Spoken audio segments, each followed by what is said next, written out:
Honourable high court ఆర్డర్ని దీన్ని ఈ పుల్లారావు గారు అదే వ్యక్తితో మళ్ళీ ఎస్పీ ఆఫీస్కి పంపించి హానరబుల్ హైకోర్టుని మిస్లీడ్ చేస్తూ హానరబుల్ హైకోర్టు మీద నెట్టేసి హానరబుల్ హైకోర్టుని మిస్కోట్ చేస్తూ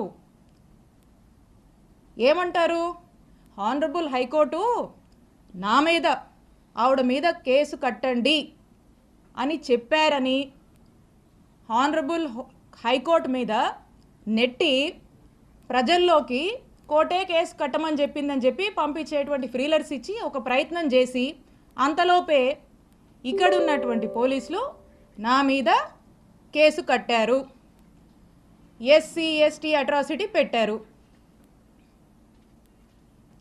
పూర్తిగా అవాస్తవాలతో ఒక కథల్ని ఈ కథలో ఇక్కడే మనం దీన్ని నిజం చేస్తే జనం అనుకుంటారని అక్కడ దాకా పంపించి అక్కడ ఏం డైరెక్షన్ హానరబుల్ హైకోర్టు నుంచి ఏ డైరెక్షన్ లేకపోయినప్పటికి కూడా ఇక్కడ పోలీసుల్ని ప్రెజర్ చేసి జనాల్లోకి కోర్టే విధించమని చెప్పిందని కోర్టుని మిస్లీడ్ చేస్తూ ఇక్కడ కేసు కట్టారు. ఎంత డ్రామానో చూడండి. ఇదిట్లా ఉంటే రాష్ట్రంలో ఎలక్ట్రిసిటీ ఛార్జీలు పెరిగి ప్రజలు అనేక ఇబ్బందులు పడుతూ ఉంటే వారికి అండగా ఉందామని మా వైఎస్ఆర్ కాంగ్రెస్ పార్టీ నాయకుడు మా జగనన్న పిలుపునిస్తే విద్యుత్ పోర్ అనే కార్యక్రమంలో భాగంగా రాష్ట్ర వ్యాప్తంగా మా వైఎస్ఆర్ కాంగ్రెస్ పార్టీ వాళ్ళంతా కూడా అన్ని నియోజకవర్గాల్లో ఎలక్ట్రిసిటీ తీసుకువెళ్ళాలి, ప్రజలకి భారం అవుతుంది, ఖచ్చితంగా ప్రభుత్వం దీనికి రెస్పాన్సిబిలిటీ వహించాలి, ఈ ఛార్జీలు తగ్గించాలని మేము రిప్రజెంటేషన్ ఇస్తే స్టేట్ మొత్తం జరిగితే కానీ ఇక్కడ మన చిలుకూరుపేటలో మాత్రమే స్పెషల్. ఇక్కడ మా వైఎస్ఆర్ కాంగ్రెస్ పార్టీ నాయకుల మీద, యాక్టివ్ లీడర్స్ కార్యకర్తల మీద 30 మంది మీద నాతో సహా ఇక్కడ కేసు కట్టారు. ఇక్కడంట వైఎస్ఆర్ కాంగ్రెస్ పార్టీకి సంబంధించినటువంటి నాయకులు కార్యకర్తలు బయటికి రావద్దు, యాక్టివిటీస్ చేయొద్దు, ఎక్కడ కూడా గొంతెత్తి మాట్లాడొద్దు, ఎవ్వరూ కదలాడకూడదంట.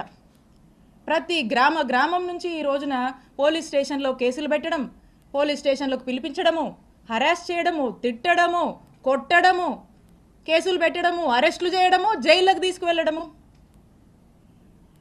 ఈ విధమైనటువంటి అరాచక పాలన చిలుకూరుపేట నియోజకవర్గంలో నడుస్తోంది. ఇదట్లా ఉంటే ఇక్కడున్న చాలామందికి తెలుసు, మా మామగారు 80 సంవత్సరాల వయసు కన్నా పెద్దోడండి. ఆ వయసులో ఉన్నటువంటి పెద్ద మనిషి మీద కూడా కేసు కట్టించాడు ఈ ఎమ్మెల్యే పుల్లారావు. నా మరిది ఫారిన్ సిటిజన్, ఫారిన్లో వ్యాపారాలు చేసుకుంటే నా మరిది మీద కేసు కట్టించాడు ఈ ఎమ్మెల్యే పుల్లారావు. నాకేనా కుటుంబం ఉంది, మీకు లేదా కుటుంబం? ఎన్ని రోజులు సాగుద్ది అనుకుంటున్నారు ఇట్లా? ఎన్ని రోజులు నడుస్తుంది అనుకుంటున్నారు ఇట్లా? నేను ఇక్కడ మీకు ఒక్కటే చెప్పాలనుకుంటున్నా, ఈరోజు నా కుటుంబాన్ని, మా వైఎస్ఆర్ కాంగ్రెస్ పార్టీ నాయకుల్ని కార్యకర్తల్ని మీరు ఇబ్బంది పెడతా ఉన్నారు.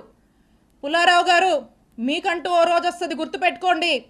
ఇంకోసారి చెప్తున్నా, మా కుటుంబం జోలికి వస్తున్నారు కదా, మాది పురుషోత్తపట్నం, గుర్తుపెట్టుకోండి, ఊహించుకోండి ఒకసారి. నేను ఇక్కడ మీ మీద గెలిచి మిమ్మల్ని ఇంట్లో కూర్చోబెట్టాను. ఇక్కడ 5 ఏళ్ళు నేను పనిచేశా, నేను ఎమ్మెల్యేగా చేశా, నేను మంత్రిగా పనిచేశా. కానీ ఎక్కడ కూడా ఇలాంటి వాతావరణాన్ని క్రియేట్ చేయాల, ఇలాంటి అరాచక పాలనకు మేము ప్రోత్సహించలా. ఎక్కడా కూడా ఏదన్నా కూడా చట్టం తన పని తాను చేసుకుపోయింది తప్పితే మేము ప్రొవోక్ చేసి మేము మా ఇంట్రెస్ట్లు ఏమి చెప్పి ప్రజల్ని ఇబ్బంది పెడుతూ ఈ రకమైనటువంటి అక్రమాలకు మేము పాల్పడలా. ఒక పీస్ఫుల్ ఎన్వైరన్మెంట్ ప్రతి ఒక్కరికి, అన్ని వర్గాల వాళ్ళకి మేము కల్పించి ప్రతి ఒక్కరు కూడా సంతోషంగా ఉండి, వాళ్ళకి ఇంకేదైనా కష్టాలు ఉంటే వాళ్లకు మేము తోడుగా అండగా ఉండేటువంటి కార్యక్రమాన్ని చేశాం. ఇక్కడ నేను ఎమ్మెల్యేగా ఉండి, ఇక్కడ మంత్రిగా ఉండి,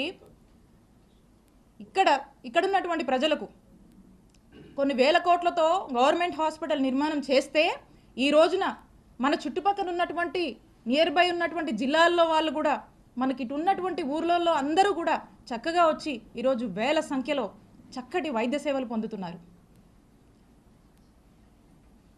ఎప్పుడో చిరకాలపు కలగా ఈ చిలుకూరుపేట ప్రాంత ప్రజల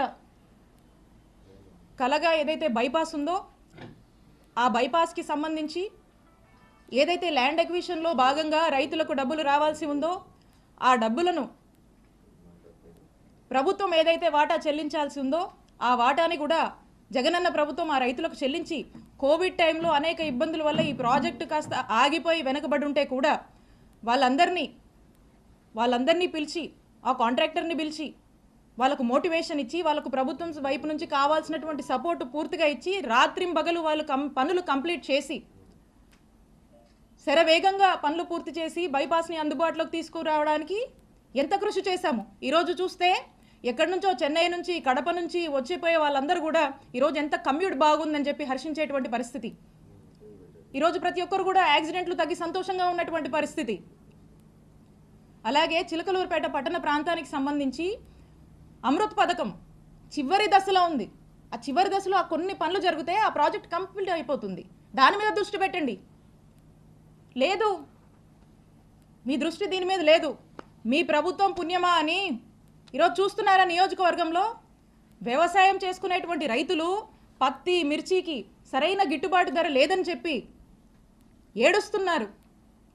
మీ ప్రభుత్వం పుణ్యమా అని నిత్యావసరాల ధరలు, ఆ వస్తువుల ధరలు పెరిగి సామాన్యుడు కొనుక్కోలేక ఎన్ని ఇబ్బందులు పడుతున్నారో ఒకసారి తెలుసుకోండి. మీ ప్రభుత్వ పుణ్యమా అని వ్యాపారస్తులు వ్యాపారాలు సరిగా సాగక, ఆ వ్యాపారం సాగించాలన్నా మీరు పెట్టే ట్యాక్సులు, మీరు అడుగుతున్నటువంటి మెంబర్షిప్లు కట్టలేక ఎన్ని ఇబ్బందులు పడుతూ తలబాదుకుంటున్నారో తెలుసుకోండి. ఇవేవి మీకు పట్టవు. పూర్తిగా మీ ఫోకస్ రెండు అంశాల మీదే. ఆ రెండు అంశాలు ఏంటంటే, ఒకటి, విడుదల రజనీ మీద కేసు పెట్టాలి, విడుదల రజనీ కుటుంబ సభ్యుల మీద పెట్టాలి, వైఎస్ఆర్ కాంగ్రెస్ పార్టీ కుటుంబ సభ్యులందరి మీద కూడా పెట్టాలి. ఎవ్వరూ కదలాడకూడదు, హింసించాలి, జైళ్ళ దాకా తీసుకువెళ్ళాలి, అక్రమ కేసులు, అక్రమ అరెస్టులు చేయాలి. ఇదొక ఇంట్రెస్ట్ అయితే మీకు ఇంకొక ఇంట్రెస్టు, హ్యాపీగా జోబులు నింపుకోవాలి. సామాన్యుల్ని కూడా ఇబ్బంది పెట్టి అక్రమంగా డబ్బులు సంపాదించాలి, మీ జోబులు నింపుకోవాలి. దోపిడీ, అక్రమ సంపాదన, అక్రమ కేసులు, అక్రమ సంపాదన, ఈ రెండింటి మీదే మీ 100% ఫోకస్ ఉంది. దీంట్లో 10% అయినా ఇంత హ్యూజ్ మ్యాండేట్ ఇచ్చారు ఈ జనానికి. వీళ్ళు ఏ సమస్యల్లో ఉన్నారు, ఈ సమస్యల గురించి పట్టించుకుందాం, వీళ్ళకు మేలు చేద్దామని దీంట్లో 10% మీరు పనిచేసినా ఈ నియోజకవర్గం బాగుపడుతుంది.